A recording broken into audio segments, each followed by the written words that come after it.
على نبينا صل على.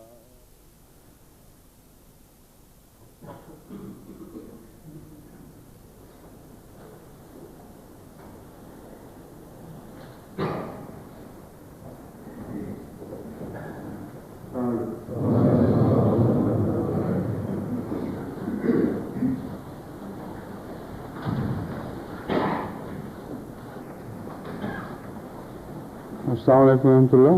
اذان دے دیں.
أشهد أن لا إله إلا الله وحده لا شريك له وأشهد أن محمدا عبده ورسوله. أما بعد فأعوذ بالله من الشيطان الرجيم. بسم الله الرحمن الرحيم. الحمد لله رب العالمين الرحمن الرحيم مالك يوم الدين. إياك نعبد وإياك نستعين. اهدنا الصراط المستقيم صراط الذين أنعمت عليهم غير المغضوب عليهم ولا الضالين.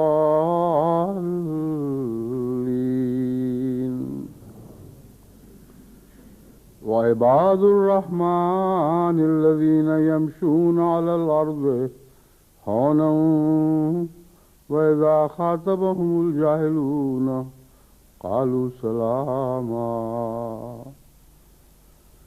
والذين يبيتون لربهم سجدا وقياما.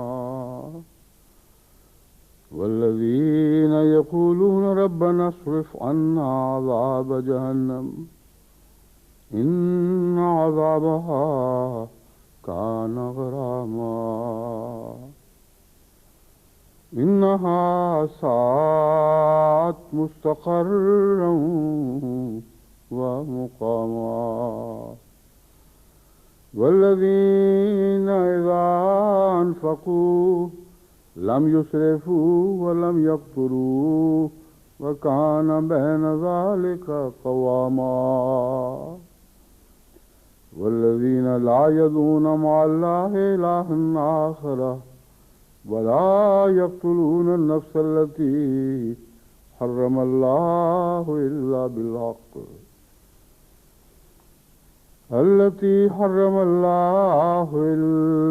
بالحق ولا يزنون ومن يفعل ذلك يلقى أثاما ومن تاب وعمل صالحا فإنه يتوب إلى الله متابا والذين لا يشهدون الزور إذا مروا باللغو مروا كراما والذين إذا ذكروا بآيات ربهم لم يخروا عليها صم وعميانا والذين يقولون ربنا هب لنا من أزواجنا وذرياتنا قرة أعين واجعلنا للمتقين إماما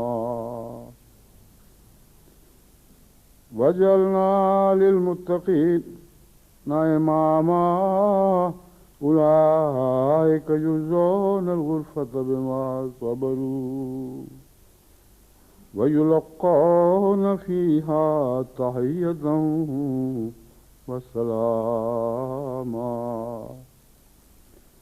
خالدين فيها حسنت مستقرا ومقاما قل ما يعبأ بكم ربي لولا دعاؤكم فقد كذبتم فسوف يكون لزاما.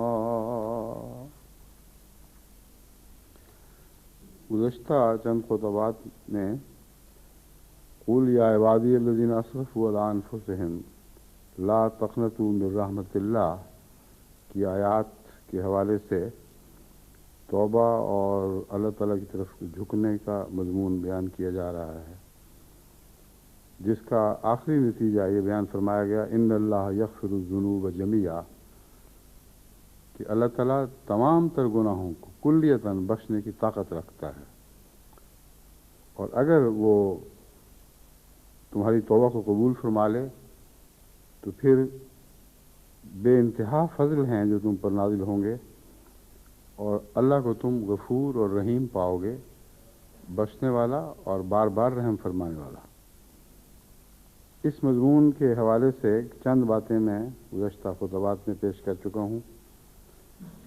اب میں آپ کو یہ بتانا چاہتا ہوں کہ عباد الرحمن کی اصطلاح قرآن کریم نے دراصل ایسے ہی بندوں کے لیے استعمال فرمائی ہے جن کا اس آیت میں ذکر ہے، قل یا عبادی الذین اسرفوا علی انفسہم لا تقنطوا من رحمت اللہ۔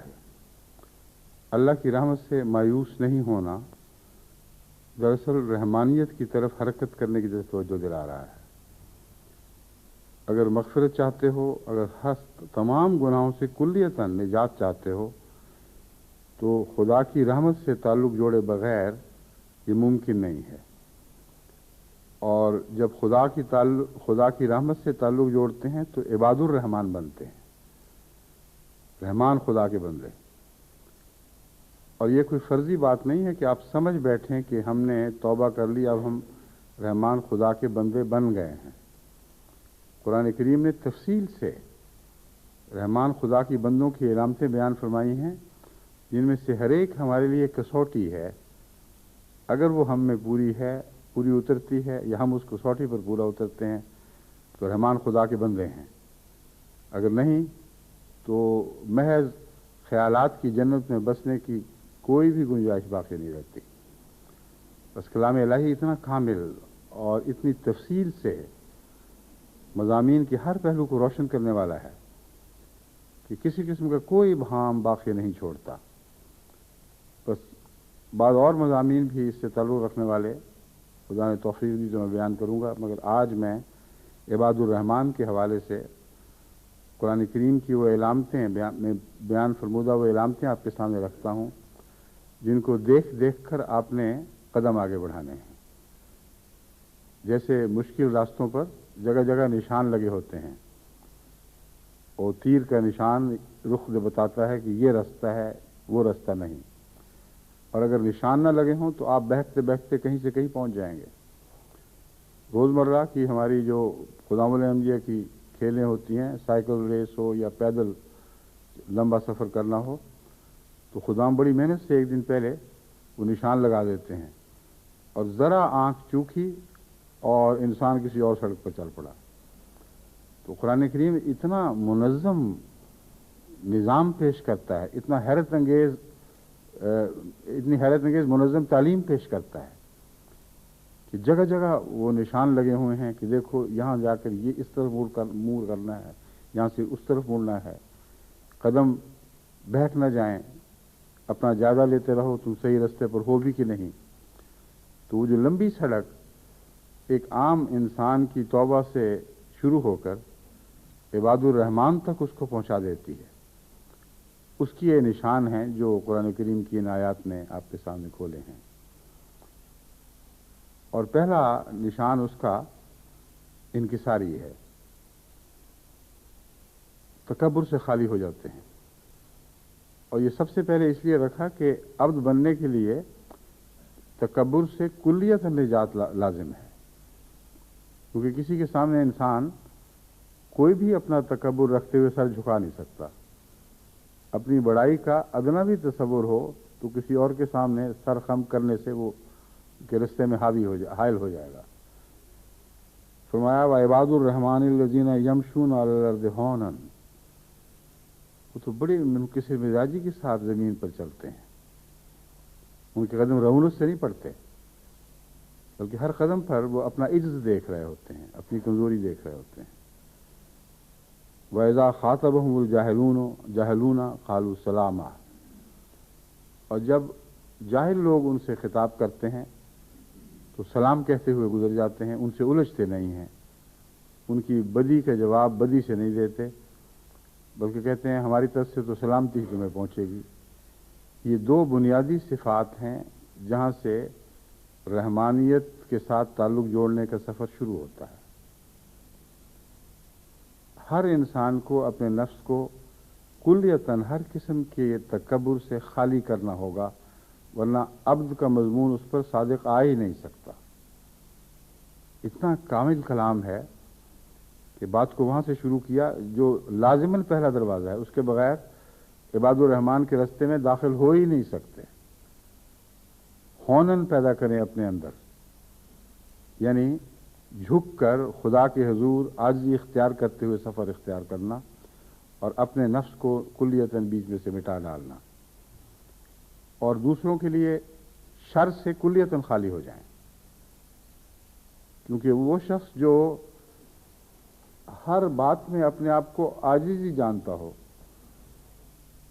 اس شخص کی یہ علامت لازماً ظاہر ہوا کرتی ہے کہ وہ پھر چھوٹے بڑے کو سلام ہی کرتا ہے. اور ایسے فقیر منش لوگ میں نے دیکھے ہیں کہ وہ کسی سے نہیں الجھتے، اپنے آپ کو نیچا کہتے ہیں، ہم نیچے ہیں، ہر آئے گزرے کو سلام کہتے ہیں، بس سلام، ہماری طرف سے تمہیں سلام پہنچے، ہمارا کوئی جھگڑا نہیں تم سے.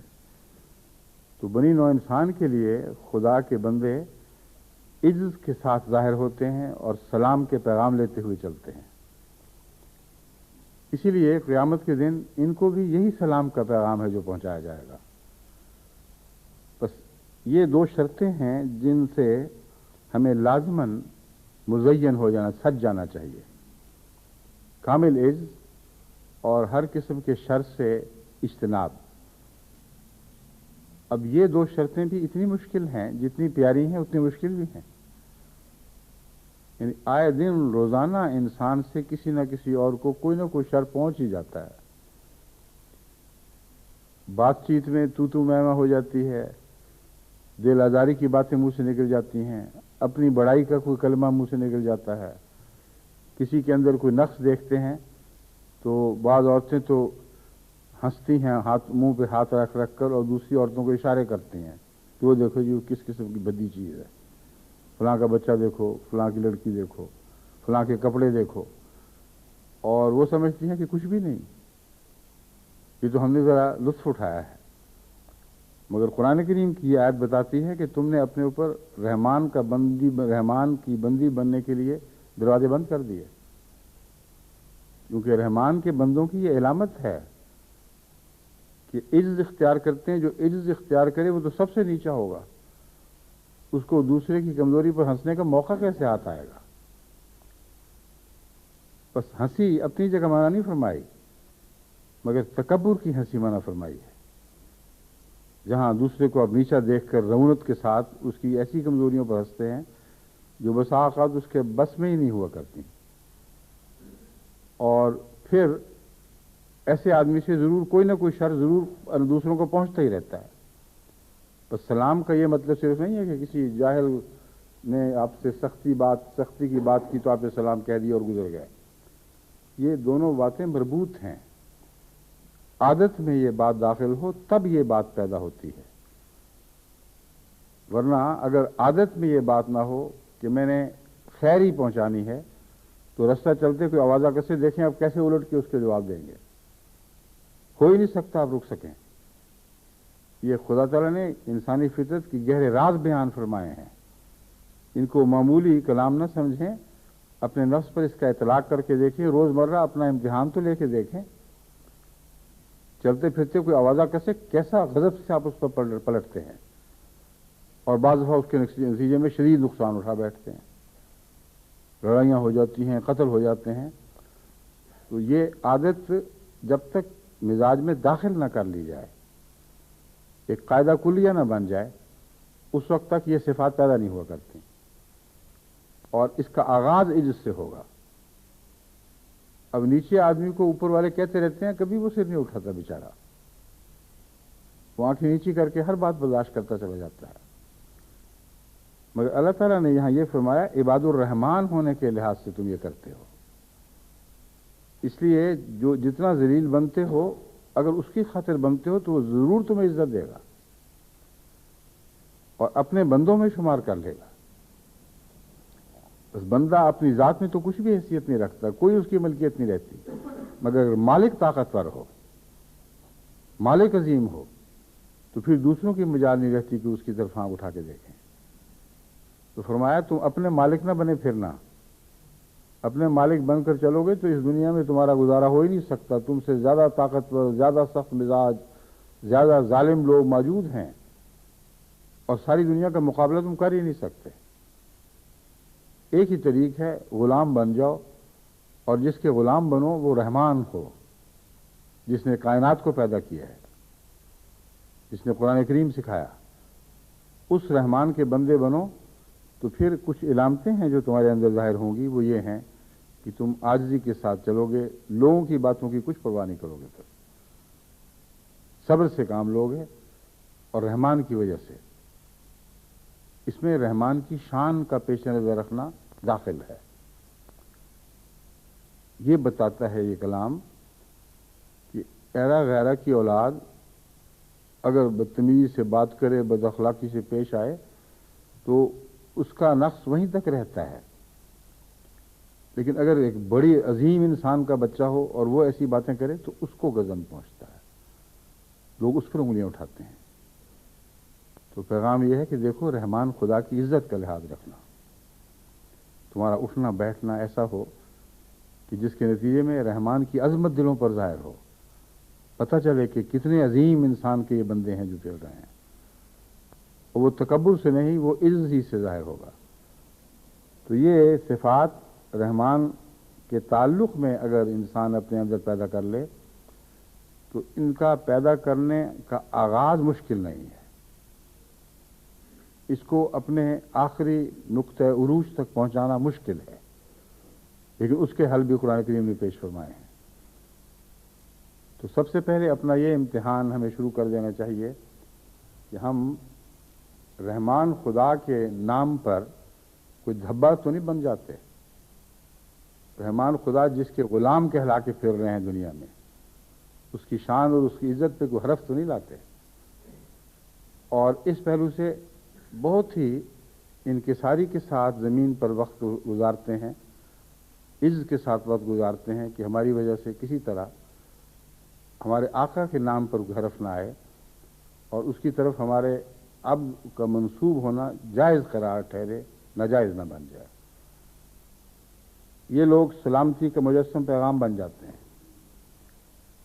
اور جو دن کو اس طرح چلتے ہیں وہ راتوں کو سو کر بسر نہیں کیا کرتے کہ سارا دن تو وہ لوگوں کے سامنے ظاہر ہوں، عزت کے ساتھ چلیں، سلامتی کے پیغام پہنچاتے پھریں، گھر آئیں تو آرام سے لمبی تان کے سو جائیں.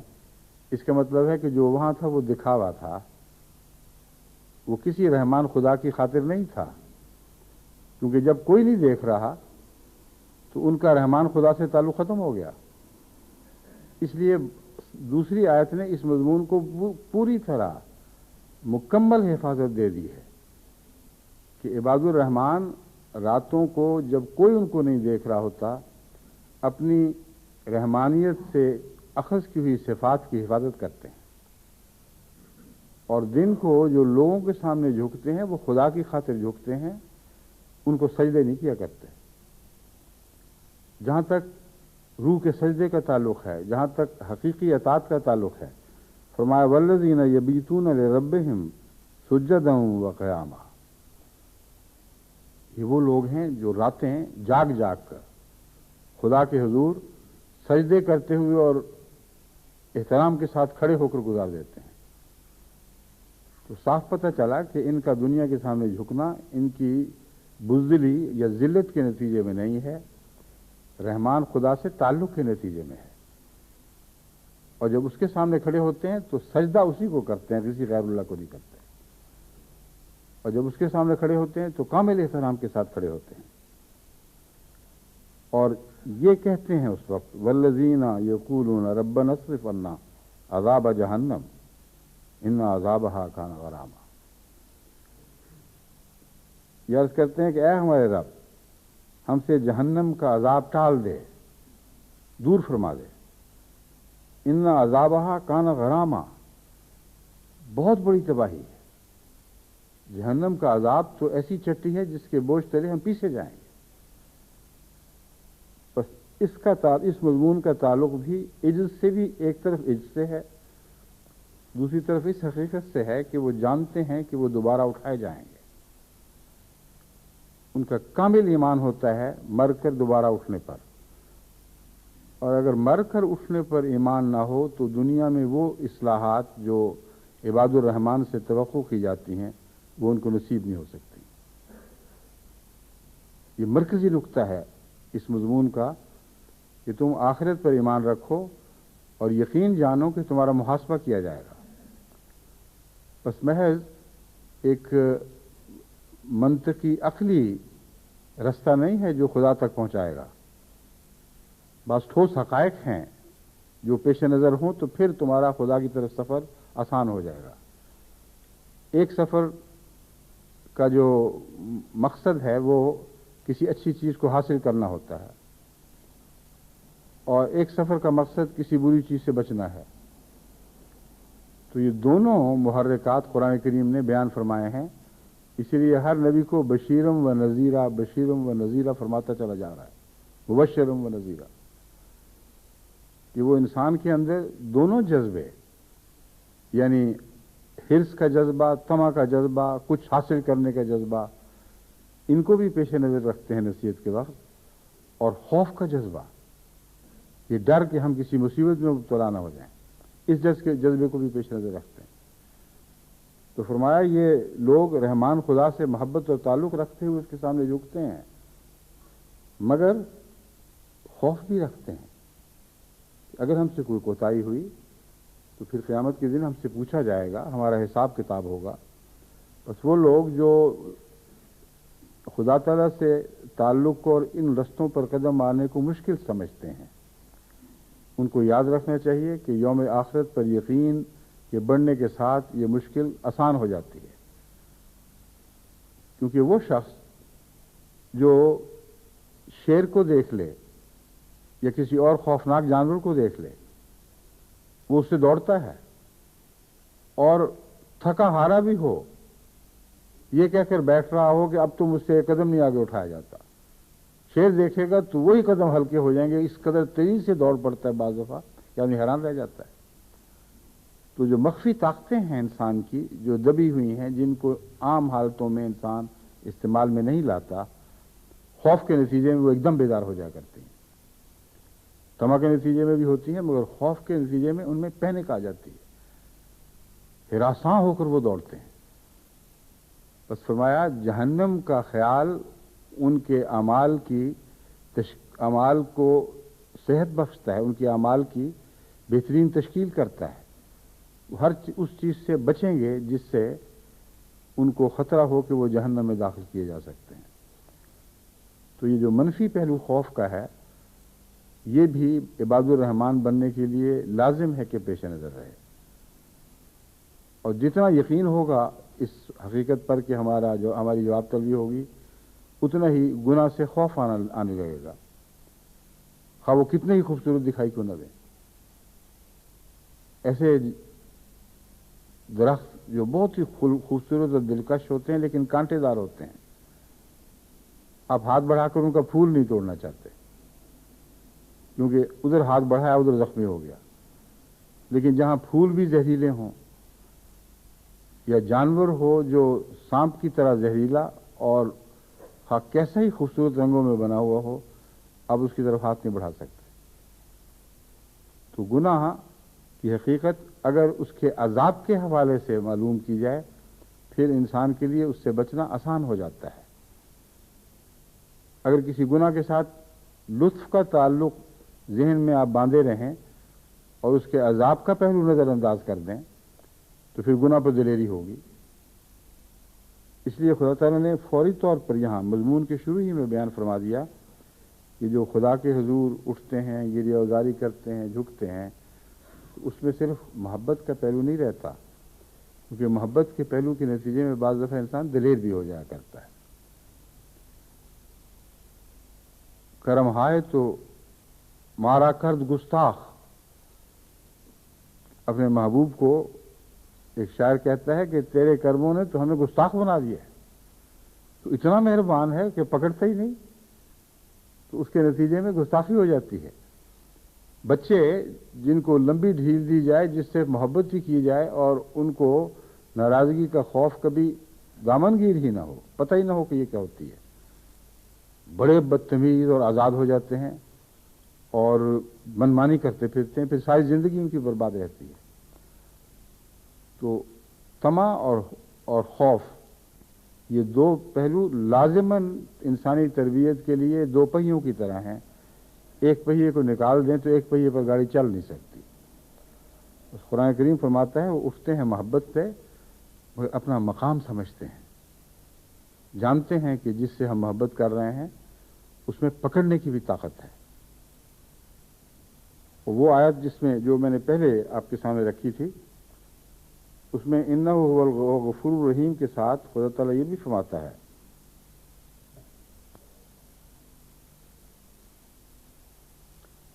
کہ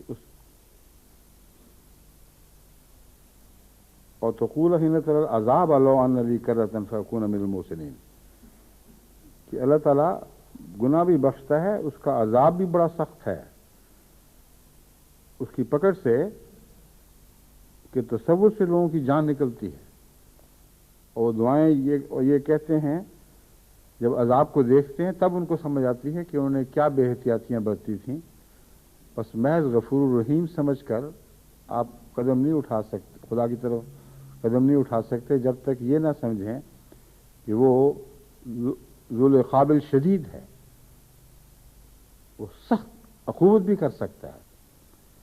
بس عباد الرحمن کی دیکھیں کیسی کامل تصویر کھینچی گئی ہے، کیسی متوازن تصویر کھینچی گئی ہے۔ فرمایا والذین یقولون ربنا اصرف عنا عذاب جہنم